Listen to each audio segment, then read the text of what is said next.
Thank you for joining me on this roundup following a video I made on my second channel, which is Eveline Bruton, Consulting Historian 221B.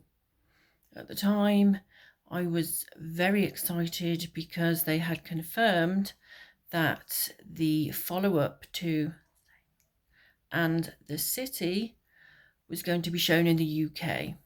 It was going to be called And Just Like That, and I was thrilled. For somebody who had watched and rewatched and watched again all 7 seasons and the 2 films, I was beyond thrilled.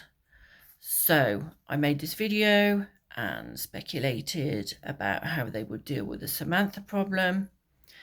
So I'm going to look at some of those questions and look at some of the changes. So there will be big spoiler alerts. If you haven't watched season 2 or you haven't caught any of it since the Sex and the City days, said the S word, then I'm going to be spoiling all of that. So lots of spoilers. The 3rd season has been confirmed, so there are more questions that need to be answered, but how did they deal with the originals? So the first huge shocker in the first episode was the decision that Big would die. He was using a Peloton exercise bike and he had a heart attack and passed away. Carrie then had to continue with her life as a widow, and they sort of fudged the timeline a little bit. Time went on, maybe a couple of years, and she began dating again. So we had the setup of the original And the City, of all the girls having their adventures. They were introduced to new characters who were friends of Carrie and Charlotte and Miranda. Samantha, of course, had left. So in real life, we know that Kim Cattrall was very unhappy following comments made by Sarah Jessica Parker following a very personal incident in Kim Cattrall's family life. So she said she would not work with the entire team again. So in the first episode of And Just Like That, they revealed that Samantha had gone to London because Carrie could no longer afford to pay her as a PA or some kind of public press work that she had been doing. So Samantha had taken this not only as a slight in business, but as a personal slight. So we see Carrie, I think, talking to Charlotte saying, I loved her work, but I just couldn't afford it anymore. And Charlotte replies, I just don't understand why that meant she had to leave and not talk to any of us. So we now know that Samantha has gone and fallen out with the group. So it was with lots of screaming on my part that we see Samantha in a cab in London in the final episode of season 2. I was screeching with joy. Apparently Kim Cattrall has said on the 25th anniversary, as a gift to the fans, she will be playing Samantha again.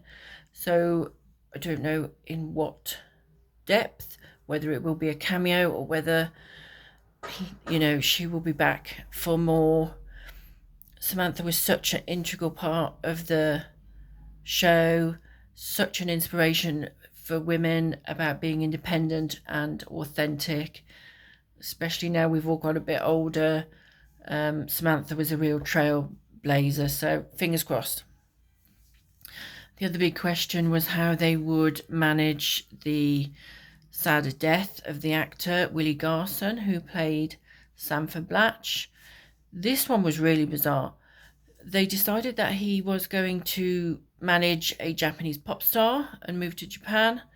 And then when he was there in the second season, he would have a revelation, become a monk, stay in Japan but renounce all his worldly goods and divorce his husband. So we see divorce papers sent to Carrie to deliver to the husband.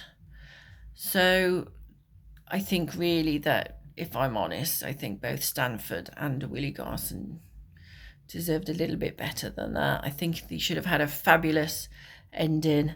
But I'm not the writer, but I would be for not that much money. So if you're seeing this, Michael Patrick King, DM me.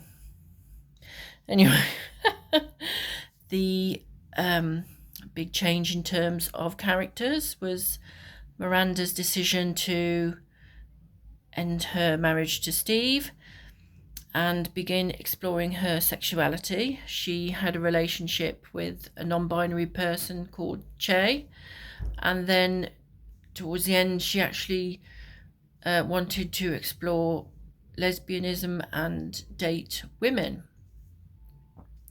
So we leave Miranda on a date with a woman she met at the BBC. Charlotte remains happily married, which is wonderful, and she has a happy family life, which is still really entertaining. I don't quite know then why we had to kill Big. I think as an audience we would have been adult enough to have seen Carrie happily married and exploring dynamics within a marriage, or maybe the actor didn't want to do it, but what do I do? What do I know? Nothing. So the red herring for the first season was that Aidan would come back. He didn't, but he did in the second season. Michael Patrick King had always said that Aidan was very popular with the audience, and he'd received a chair with the words "Aidan isn't finished yet," because Aidan's character made wooden furniture, and people felt strongly enough that they wanted to see some kind of resolution for Carrie and Aidan, which was hinted at in the second movie. But so we end season 2 with Aidan saying to Carrie, "I want a relationship with you, but not now. I have children who need me. I want to go back to my place in the woods, be near my kids. They're going off the rails. One of them's had a car accident. So will you wait 5 years for me?" Carrie says yes.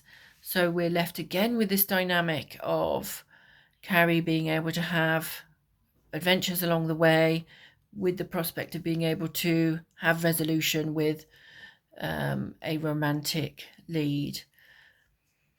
I know I'm sounding like I'm moaning, but I think we're old enough now and sophisticated enough to be able to see Carrie in more complex situations. Or maybe that's just the devoted fans. Maybe the more casual fans watch it because they want to see these short, odd relationships happen. But yeah, so here we are. The season 3 is being prepared, possibly filmed as we speak. And I am as excited as ever.